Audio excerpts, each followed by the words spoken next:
Aujourd'hui, on va parler du cœur de nos bêtes, le moteur. De 1 à 10 cylindres, on va voir un peu leurs particularités. Le mono, une conception simple, légère et économique, très peu d'inertie, donc beaucoup de couple et une montée en régime très rapide. Par contre, ça vibre, c'est assez limité en vitesse et à haut régime, ça fatigue très vite. C'est ce qu'on va retrouver sur les crosses et les supermotos principalement. Le bicylindre, 2 pistons, c'est déjà plus sérieux, mais c'est à partir de là que ça se complique. On va avoir deux architectures différentes, le bicylindre en ligne et le V2. Dans le premier cas, tes deux cylindres seront côte à côte. C'est fiable, plus économique à produire, à entretenir, et en plus, c'est hyper compact. C'est ce qu'on va retrouver dans les MT-07, les CB500, les Z650, etc. Le V, lui, sera plus coupleux, plus fun à conduire, et permet de faire des motos plus fines, parce que tes deux pistons sont l'un derrière l'autre. En revanche, t'as deux culasses, donc c'est plus cher à produire, c'est plus cher à entretenir, son intégration dans le cadre est plus compliquée, donc plus cher, et en plus de ça, le piston arrière a tendance à chauffer, puisqu'il est pas refroidi de la même manière. Cette architecture, on la retrouve dans les Harley, dans les Ducati Monster, dans les SV650, et dans les très gros Duke. Le 3 cylindres. Ça, c'est la spécialité de Triumph. Bah, tu croyais que c'était quoi les triples dans Speed Triple et Street Triple? C'est l'équilibre parfait entre le couple du bicylindre et la linéarité du 4 cylindres. Avec sa sonorité unique et ce petit sifflement reconnaissable là, c'est un très bon compromis. À tel point qu'on a vu d'autres constructeurs s'y mettre ou s'y remettre, comme Yamaha avec la MT-09 par exemple. Ça n'a pas vraiment de point faible, à part peut-être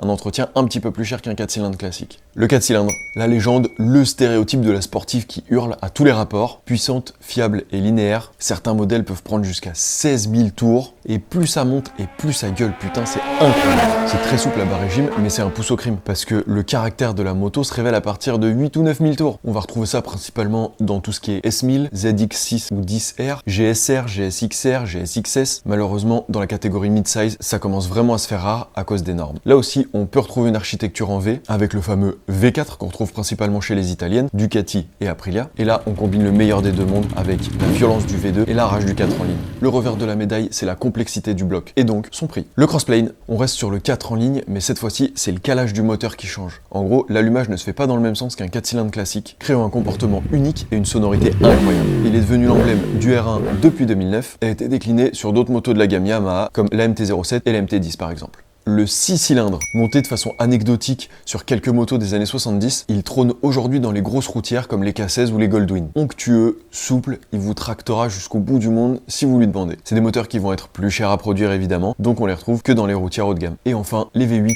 et les V10. L'élite. À part quelques prépas avec des V10 de Viper ou des V8 de Ferrari, la seule marque qui fait ça de série, c'est Boss Hoss. Mettre des V8 Chevrolet dans des bécanes, évidemment que c'est des Américains. Par contre là, on parle plus de prix. Ni de poids d'ailleurs. En bref, des moteurs, il y en a pour tous les goûts et toutes les conduites. Il n'y a pas de bon ou de mauvais moteur, faut juste trouver celui qui te correspond. Dis-moi dans les commentaires ce qui te fait kiffer comme architecture moteur, parce que moi perso, j'ai fait mon choix. Abonne-toi pour pas rater la suite.